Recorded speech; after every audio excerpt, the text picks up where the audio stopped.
नमस्कार, मैं दुष्यंत सिंह अध्ययन अड्डा यूट्यूब चैनल पर एक बार फिर से आप सभी लोगों का बहुत बहुत स्वागत करता हूं। आप सभी जानते हैं आज राजस्व लेखपाल की परीक्षा हो चुकी है और लोगों के रिव्यूज़ भी आना स्टार्ट हो गए हैं और कुछ लोगों ने भड़ास भी निकालना स्टार्ट कर दिया है और निकालनी भी चाहिए जहाँ पर निकालने की आवश्यकता हो, कोई दिक्कत वाली बात नहीं है। सबसे पहले मैं उम्मीद करता हूँ, आशा करता हूँ कि आप सभी का एग्ज़ाम जो है बहुत अच्छा गया होगा, क्योंकि पर्सनली अगर बात करी जाए तो जो भी चारों सेक्शन हैं एग्ज़ाम के मैंने देखे हैं, चाहे हिंदी हो, मैथ्स हो, जीएस हो या फिर ग्रामीण विकास का सेक्शन हो, ठीक है, बहुत ज़्यादा हो हल्ला मचा रखा है। देखिए, बहुत अच्छा एक क्लैरिफिकेशन मैं आप लोगों को दूंगा और स्पेशली उन लोगों के लिए जो यहाँ से किसी न किसी रूप में जुड़े थे, यानी मेरे चैनल से जो लोग किसी न किसी रूप में जुड़े हुए थे। आप सभी जानते हैं पिछले 4-5 महीने से हम लोग लगे हुए हैं और आप भी लगे हुए हैं और आपको भी अच्छी तरीके से पता होगा कि जितनी मेहनत आपने की है इस पेपर के लिए, मैंने भी आपके साथ में उतनी ही मेहनत की है। इस चीज़ को आपको देने के लिए अच्छी से अच्छी चीज़ मैंने कोशिश की कि आपको निकाल करके दूं और उसका मैंने कोई भी चार्ज आपसे नहीं लिया, किसी भी तरह की कोई भी कह सकते हैं कोई भी किसी प्रकार का सुविधा शुल्क मैंने आपसे नहीं लिया। और ये चीज़ें मैं आज क्यों कह रहा हूँ, और जैसे हो सकता है आप मुझे 4-5 महीने से जुड़े हुए हों, तो लास्ट टाइम मैं आपसे कहूँगा कि इस वीडियो के लिए और मेरे साथ जुड़े रहें। इसके बाद में आपकी मर्ज़ी है, आप इसको चैनल को स्किप कर सकते हैं, अनसब्सक्राइब कर सकते हैं, क्योंकि ना तो मैंने आपको सब्सक्राइब करने के लिए बोला था, लेकिन मैं इतना ज़रूर कह सकता हूँ कि आप इसको अनसब्सक्राइब ज़रूर कर दें। अब आपको लग रहा होगा कि ये सारी चीज़ें जो हैं वो मेरे मुंह से क्यों निकल रही हैं, मैं क्यों बोल रहा हूँ। आज हो सकता है मेरी जुबान भी लड़खड़ा रही है थोड़ी बोलने में, मैं बोल भी नहीं पा रहा हूँ, जबकि मैं अक्सर ऐसा नहीं देखा गया है कि मैं बोलने में थोड़ा सा अटपटा या लड़खड़ाता हुआ दिखाई दूँ, ऐसा नहीं होता है जनरली। लेकिन कुछ चीज़ें जो है वो पेनफुल होती हैं। जैसे एग्ज़ाम हुआ, आप में से काफ़ी सारे लोगों के कमेंट आए और कमेंट्स में यही डायरेक्टली एक शब्द बोला गया कि आपने जो पढ़ाया उसमें से सिंगल क्वेश्चन नहीं फंसा, एक क्वेश्चन। अब उसी का क्लैरिफिकेशन मैं पूरी जो आंसर की थी वो भी अपलोड करने वाला था, लेकिन अब मेरा मन नहीं है, मैं नहीं करने वाला। मैं नहीं कर रहा हूँ उसकी आंसर की, क्या फ़र्क पड़ता है इससे, कुछ नहीं।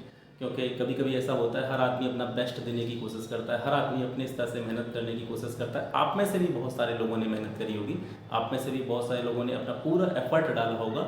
हो सकता है कुछ के लिए एग्ज़ाम उनके अनुरूप आया हो और कुछ के लिए एग्ज़ाम उनके अनुरूप नहीं आया हो, तो अलग अलग की जो सिचुएशंस होती हैं वो दिखाई देती हैं समय समय पर। यहाँ पर एक क्लैरिफिकेशन मैं ये दूंगा स्पेशली ऐसे स्टूडेंट्स के लिए जो ये कह रहे हैं यहाँ से एक भी क्वेश्चन आपको देखने के लिए नहीं मिला। तो हो सकता है आपको वहाँ पे नहीं दिखा होगा, लेकिन मेरे पास जो है जितनी भी वीडियोस मैंने डाली वो सारी यूट्यूब पर पड़ी हुई हैं। इसके अलावा जो भी मैंने मटेरियल दिया आपको या जो भी क्वेश्चन सीरीज़ दी उसकी PDF टेलीग्राम पर पड़ी हुई, मैंने किसी को भी डिलीट नहीं किया है। अब उसमें से मैंने पूरे पेपर को देखा, मुझे काफ़ी टाइम लगा, 2 से 3 घंटे मुझे लगे सारी वीडियोज़ को टटोलने में, खंगालने में, सारी PDF को खंगालने में। तो मैंने पाया कि 5 से 6 क्वेश्चन ऐसे हैं, इसमें से इस पूरे का मैं एनालिसिस कर रहा हूँ, वो समझिएगा। इसमें से 5 से 6 क्वेश्चन ऐसे हैं इस पूरे जो भी ग्रामीण विकास वाला सेक्शन है, स्पेशली मैं इसकी बात कर रहा हूँ।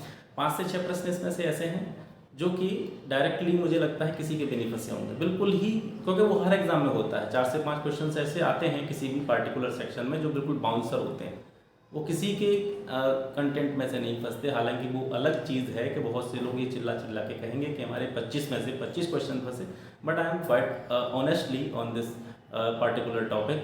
मैं इस पर बड़ी ही ईमानदारी से कह रहा हूँ, 5 से 6 क्वेश्चन ऐसे हैं जिनका मुझे भी नहीं पता था और जिनका मतलब डीप पूछ लिए गए थोड़े से या फिर अलग से पूछ लिए गए, जिनको मैंने आपको नहीं बताया। लेकिन आपका ये कहना है कि यहाँ से एक भी प्रश्न नहीं आया, ये मुझे बिल्कुल निराधार लगा, गलत लगा। हर आदमी मेहनत करता है, मैंने भी मेहनत की, आपके साथ में जुड़ा रहा 4-5 महीने से जॉब के साथ में। जब भी मुझे टाइम मिला रात के 12 बजे 1 बजे मैंने आपको वीडियो प्रोवाइड करी, काम करके कैसे भी करके। लेकिन आपको मैं बिल्कुल प्रूफ सहित दिखाऊंगा यहाँ से कितने क्वेश्चन जो है यहाँ से फंसे हैं। और रही बात, एग्ज़ाम कठिन नहीं आया है, पहला पॉइंट सुनिएगा, एग्ज़ाम कठिन नहीं है। स्पेशली ग्रामीण विकास सेक्शन को लेकर जो हल्ला हो रहा था, ऐसा सेक्शन नहीं आया ये, और उस तरीके का डिफ़िकल्टी लेवल भी इसका नहीं आया। और बहुत सारे टॉपिक ऐसे हैं जो सबके लिए एक तरह से आश्चर्यचकित करने वाले थे, कि जैसे आप मान के चलिए सेंसस की बात करें, जनगणना की बात करें, वहाँ से कोई प्रश्न देखने को नहीं मिला, बजट से कोई प्रश्न देखने को नहीं मिला। एग्रीकल्चर जो कि बहुत कह सकते हैं बहुत स्पेसिफिक टॉपिक था इसके लिए, वहाँ से भी आपको क्वेश्चन देखने के लिए नहीं मिले, ठीक है। और जो क्वेश्चन भी पूछे गए वो बड़े बेसिक लेवल से पूछे गए, जिसके लिए आपको ना तो मेरी वीडियोज़ की ज़रूरत थी, ना किसी और यूट्यूबर की या किसी और कोचिंग संस्थान के नोट्स की ज़रूरत थी, ऐसे क्वेश्चन भी पूछे गए, ठीक है। तो ऑनेस्टली रिव्यू है मेरा ये।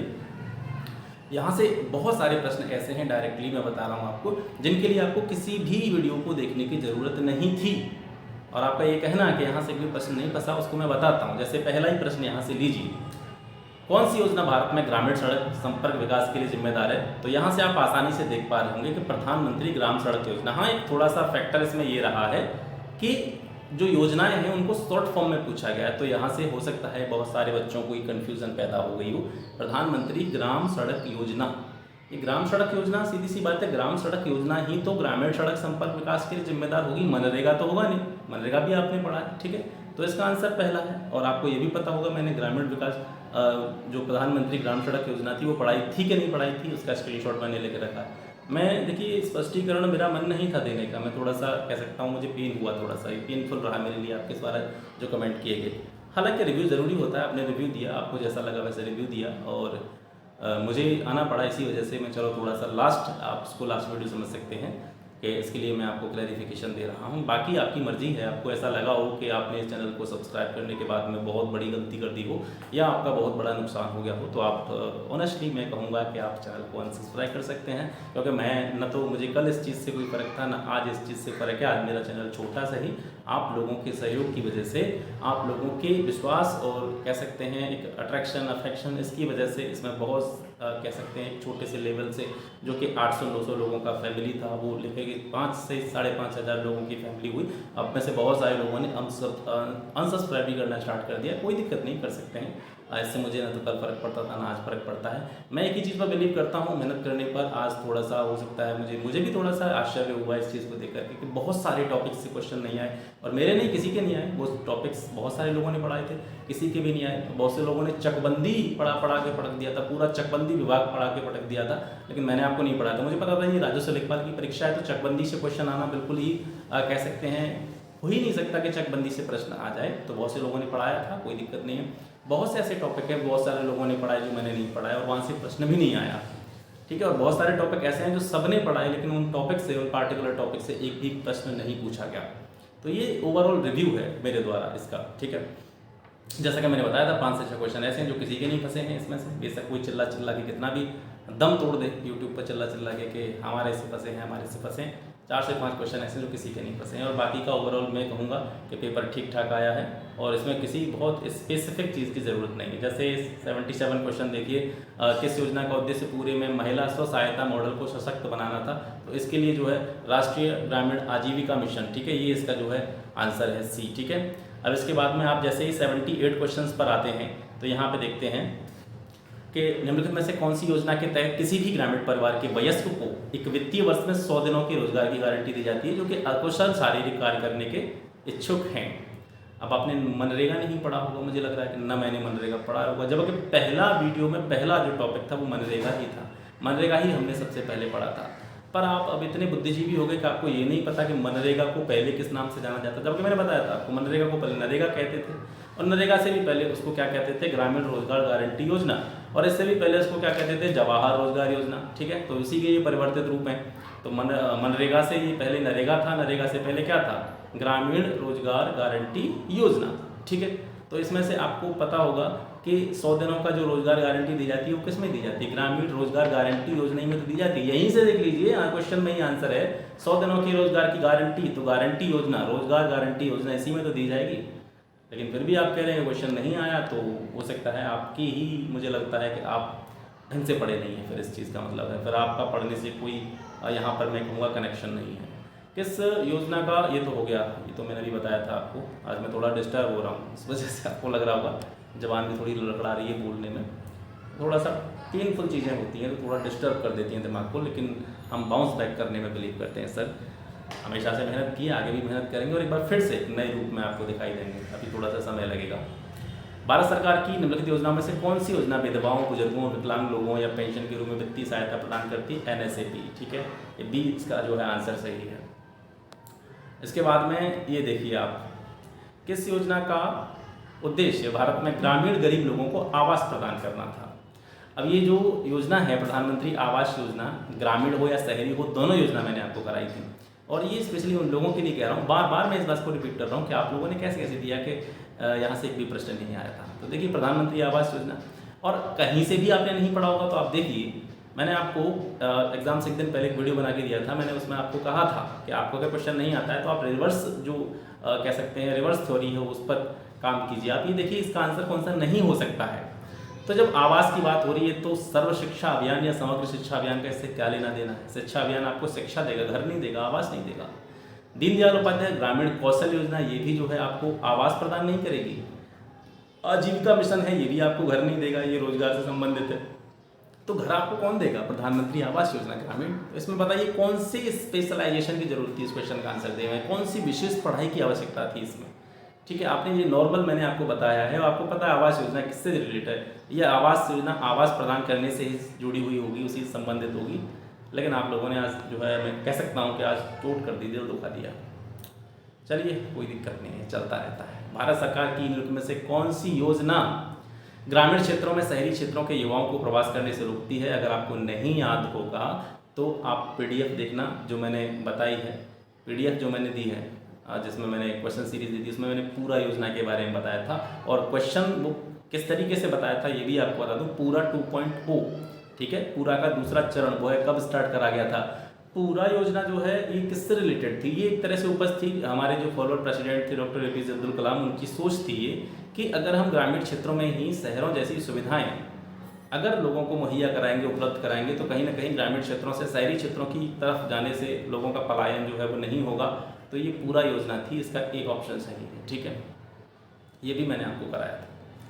आप कह रहे थे ये भी क्वेश्चन नहीं पढ़ा है।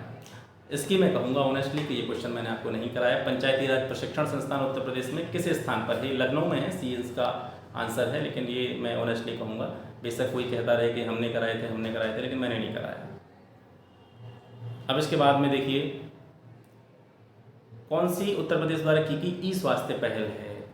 वीडियो से एक दिन पहले यानी एग्जाम से एक दिन पहले मैंने एक वीडियो दी थी, उसमें मैंने क्या बताया, जब आप कंफ्यूज रहें, आपको समझ में नहीं आया इसका आंसर क्या है, तो आप जाइए सबसे पहले मैंने और आपको ये भी कहा था कि 100 के 100 अटैम्प्ट करने हैं आपको इस एग्ज़ाम में, 100 के 100। और जिन्होंने करे होंगे वो इस चीज़ को उसका लाभ लेंगे, उनको पता होगा कि इस जगह पर 100 अटैम्प्ट करना कितना ज़रूरी था आज के पेपर में। और जिन्होंने नहीं करे होंगे ना 100 अटैम्प्ट, वो पछताएंगे कहीं ना कहीं, मैं कह रहा हूँ।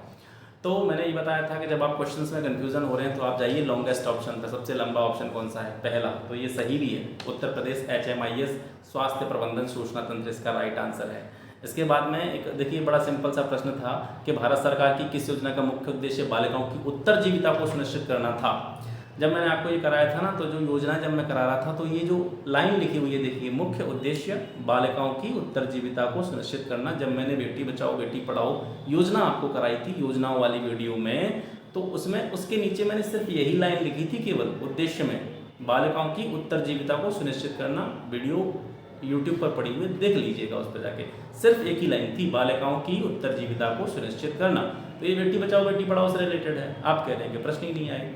अब यहाँ से देखिए एक इस प्रश्न की मैं बोलूँगा, UPRRDA यूपी ग्रामीण सड़क विकास एजेंसी, और मैं बताता हूँ कि 99.99% जिन्होंने भी लेखपाल के जो भी ग्रामीण विकास का सिलेबस आपको दिया है, पेड दिया है या फ्री दिया है, ये क्वेश्चन किसी का नहीं फंसा हुआ। एक आध की मैं बात नहीं कर रहा, लेकिन ज़्यादातर का नहीं फंसा है। 2003 में जो है ये योजना, ये जो एजेंसी स्थापित की गई थी। और जैसा कि मैं कहता हूँ 4 से 5 क्वेश्चन हर एग्जाम में ऐसे होते हैं जो बाउंसर होते हैं, जो किसी के नहीं फंसते, फिर भी लोग चिल्ला कह रहे हैं कि एक भी क्वेश्चन बाहर नहीं गया, एक भी क्वेश्चन बाहर। कितनी हैरानी की बात होती है।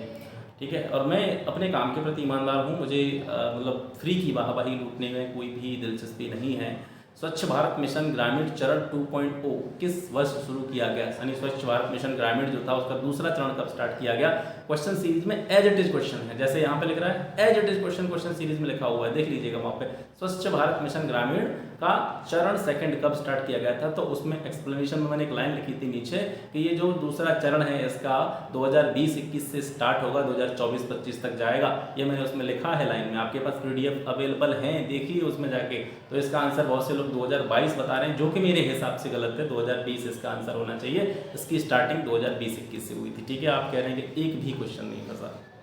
चलिए ठीक है, होता रहता है, कोई चीज़ नहीं है। जब तक आप साथ रहते हैं तब तक लोग अप्रिशिएट करते हैं। एक गलती हो जाने पर लोग ब्लेम करना भी स्टार्ट कर देते हैं, और ब्लेम करना ज़रूरी है। आपके ब्लेम करने से मेरा काम बंद नहीं होगा, लेकिन हो सकता है आपके ब्लेम करने से मेरा काम और मजबूती से मैं इसको स्टार्ट करूँगा और मजबूती से खड़ा करूँगा, क्योंकि मेरा जो मोटिव है वो यही है कि मैं फ्री एजुकेशन पर ही काम करूँगा, लास्ट तक काम करूँगा। ठीक है। अब इसके बाद में 87 क्वेश्चन है, किस संस्थान का मिशन भूमि संसाधनों के स्वास्थ्य और उत्पादकता को एक स्थायी तरीके से संरक्षित करना और सभी संभावित खेती योग्य भूमि की रक्षा करना, पुनर्वास करना और पुनः उत्पन्न करना था। अब सड़क एजेंसी का भूमि के कह सकते हैं पुनर्वास से या भूमि की रक्षा से कोई मतलब है? कॉमन सेंस लगाओ। सड़क एजेंसी का किसी भूमि से कोई रिलेशन होगा? भूमि की रक्षा करने से वो होगा। उत्तर प्रदेश ग्रामीण विकास एजेंसी और भूमि सुधार निगम, इन दोनों में आपको थोड़ी सी कंफ्यूजन हो सकती है, लेकिन थोड़ा सा दिमाग लगाते तो आपको पता चलता कि ग्रामीण विकास एजेंसी या ग्रामीण विकास विभाग के जितने भी डिपार्टमेंट हैं, उन डिपार्टमेंट पर एक वीडियो मैंने बताया था। डायरेक्टली इनडायरेक्टली देखिए चीज़ें कनेक्ट होती हैं एक दूसरे से, पर आपके पढ़ने का तरीका आपको पता हो कैसे पढ़ते हो आप लोग। उत्तर प्रदेश ग्रामीण विकास एजेंसी या पूरे ग्रामीण विकास विभाग के बारे में जो इसका स्ट्रक्चर था, इसके बारे में हमने बात करी थी। यूपी के जो प्रमुख विभाग हैं उनके बारे में हमने बात की थी। तो उत्तर प्रदेश ग्रामीण विकास एजेंसी, इसके अंतर्गत बहुत सारी योजनाएं चलती हैं, एक योजना नहीं चलती है। ग्रामीण विकास विभाग के अंतर्गत बहुत सारी योजनाएं चलती हैं, लेकिन भूमि सुधार निगम केवल किससे रिलेटेड है? भूमि से रिलेटेड है। उसका काम है खेती योग्य भूमि है उसकी रक्षा करना, उसका पुनर्वास करना, उनको फिर दोबारा से उत्पन्न करना। ये सारे काम किसके होते हैं? भूमि सुधार निगम के होते हैं। तो उसका ए आंसर सही है। इसमें कौन सी स्पेसिफिक नॉलेज की आपको जरूरत थी? ऑप्शन देख के आप बता देते कि आंसर यही होगा। ये दोनों तो हो ही नहीं सकते इसके आंसर। ठीक है, यही चीज़ें मैंने एग्जाम से एक दिन पहले कही थी, लेकिन आपकी समझ में नहीं आई। एक तीसरा क्वेश्चन ये है जिसकी मैं कह रहा हूँ कि ये मैंने नहीं कराया और बहुत सारे लोग इसके तक पहुँचे भी नहीं होंगे। ठीक है, भूमि सुधार निगम के तहत स्थापित एफएफएस का पूर्ण रूप क्या है? Farmer field school. ठीक है, फार्मर फील्ड स्कूल। एक सेकंड मुझे इसका कंफर्मेशन कर दीजिए। हाँ, फार्मर फील्ड स्कूल। ठीक है, farmer field school option B इसका जो है राइट आंसर है। ठीक है, इसके बारे में भी लोग कह रहे हैं कि ये हमने कराया था मुझे, और मैं ये कह रहा हूँ कि ये किसी का नहीं फंसा होगा। इसके बाद में देखिए उज्ज्वला योजना मैंने आपको पढ़ाई थी। अब लोगों को ये समझ में नहीं आया, आप लोगों को अब मैं कहूँ आपके लिए भैया हाथ जोड़ दे रहा हूँ मैं यहीं से, आप लोगों को ये नहीं समझ पाया, आप इतनी नहीं समझ विकसित कर पाए अपने दिमाग के अंतर्गत कि धुआं मुक्त ग्रामीण भारतीय परिकल्पना किस योजना के तहत हो सकती है? जन धन योजना के तहत। बैंकों में पैसा जमा करने जाओगे, बैंकों में खाता खुलवाओगे तो भारत धुआं मुक्त हो जाएगा। जन आरोग्य योजना जो कि हेल्थ से जुड़ी हुई एक पॉलिसी है, हेल्थ से जुड़ी हुई योजना है।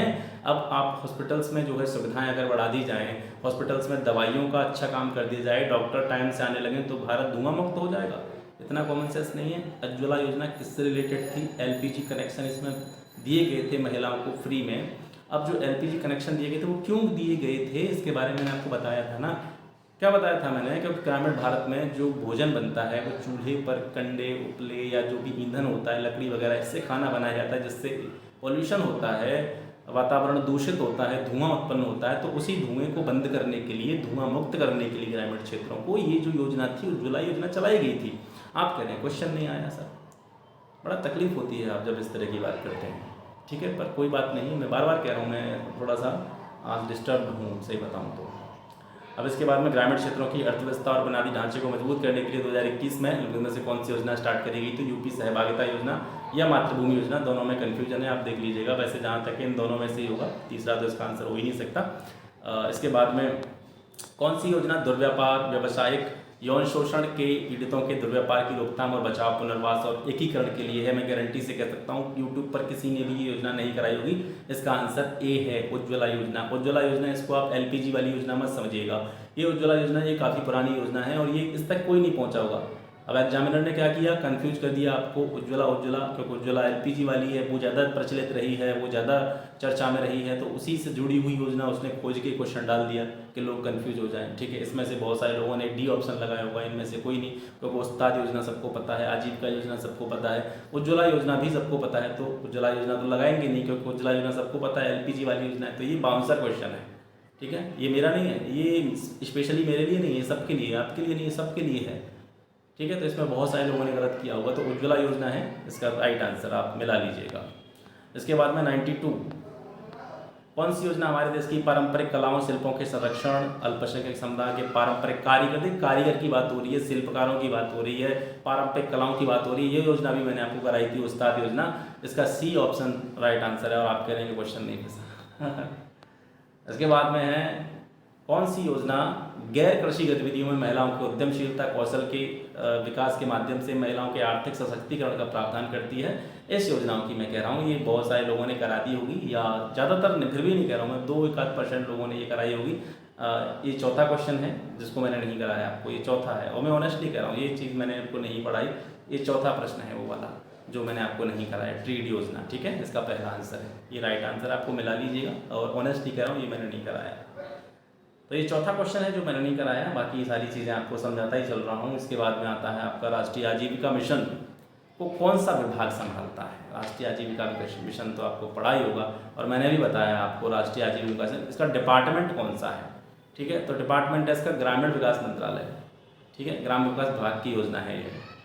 इसके बाद में एक ये क्वेश्चन है सर, 5वां क्वेश्चन, ठीक है, इस तक हम पहुँच तो गए थे, लेकिन ये बहुत ज़्यादा डीप में, जैसे कुसुम योजना आपने पढ़ी होगी, ये कुसुम योजना से रिलेटेड है। फोटोवोल्टिक सिंचाई पंप योजना के तहत छोटे और सीमांत किसान केंद्र सरकार की सब्सिडी के अलावा 1800 वॉट या 2 horse power surface solar pump के लिए कितने अनुदान के पात्र हैं? मैंने गूगल पर भी सर्च किया था इसको, तो इसमें आया कि जो सेंट्रल गवर्नमेंट है वो 30% सब्सिडी देती है इस पर, स्टेट गवर्नमेंट है वो भी 30% सब्सिडी देती है, तो दोनों अलग अलग दे रहे हैं, तो उसका थोड़ा सा कन्फ्यूजन था, लेकिन इसका आंसर जो है 99% 30% होगा, ठीक है, बाकी आपकी जो ऑफिशियल आंसर की आएगी तब पता चलेगा। अब इसके बाद में कन्या विद्याधन योजना के तहत हाई स्कूल तक कितने एकमुश्त राशि प्रदान की जाती है? 30,000 राशि प्रदान की जाती है। इसके बाद में स्वच्छ भारत मिशन के बारे में बात करेंगे। स्वच्छ भारत मिशन ग्रामीण हो गया, शहरी हो गया, मैंने आपको बताया था दोनों के बारे में। आपको ये नहीं पता है स्वच्छ भारत मिशन किस मंत्रालय का है? शिक्षा मंत्रालय का है, शिक्षा मंत्रालय से रिलेटेड नहीं है ना, युवा मामले खेल मंत्रालय, और कहाँ स्वच्छता मंत्रालय, दोनों ये ऑप्शन कोई अंधा व्यक्ति भी होगा वो बता देगा, इनसे रिलेटेड नहीं है। स्वास्थ्य और परिवार कल्याण मंत्रालय ये अपना अलग लेवल का मंत्रालय है, इसमें हेल्थ से जुड़ा हुआ या बाल विकास जो परियोजनाएं हैं, ठीक है, उनसे जुड़ी हुई ये मंत्रालय है। इसके बाद में स्वच्छता की जब बात हो रही है तो पेयजल और स्वच्छता मंत्रालय जाहिर सी बात है इसका आंसर होगा। इसमें किस स्पेशलाइजेशन की आपको ज़रूरत थी? आप कहने के पेपर टफ आया है, बहुत विचित्र योजनाएं पूछी। कौन सी विचित्र योजना पूछी भाई? 4-5 क्वेश्चन तो हर एग्जाम में आते हैं।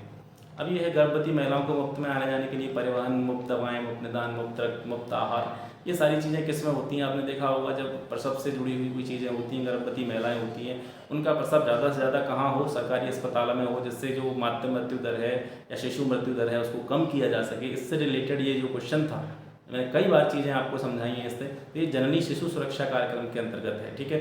अब आपको नहीं भी पता होता है, एक उदाहरण लीजिए, आपको पता ही नहीं होता ये किस विभाग से है या इसका आंसर क्या है, तो आप कैसे पता दें? ग्रामीण स्वास्थ्य स्वच्छता और पोषण समिति, ठीक है, ग्रामीण स्वास्थ्य और स्वच्छता पोषण समिति, इसमें कैसे हो सकता है ये? ठीक है, ये स्वच्छता से रिलेटेड है, ग्रामीण में स्वच्छता होती है, उसका मुफ्त निदान या मुफ्त रक्त देना, मुफ्त दवा देना, या गर्भवती महिलाओं को हॉस्पिटल तक ले जाने के लिए जो ट्रांसपोर्टेशन की सुविधा होती है उससे रिलेटेड नहीं हो सकता है। बाल स्वास्थ्य कार्यक्रम में सिर्फ केवल बाल स्वास्थ्य के बारे में ही बात की जाती है, वहाँ पर मदर के स्वास्थ्य के बारे में बात नहीं की जाती है। तो जननी शिशु, इसमें दोनों चीज़ें आ रही हैं, देखिए जननी यानी मदर भी आ रही है, शिशु यानी बच्चा भी आ रहा है, तो जननी शिशु सुरक्षा कार्यक्रम है, इसी के तहत ये सारी चीज़ें करी जाती हैं। कौन से स्पेशलाइजेशन की ज़रूरत थी आपको बताइए?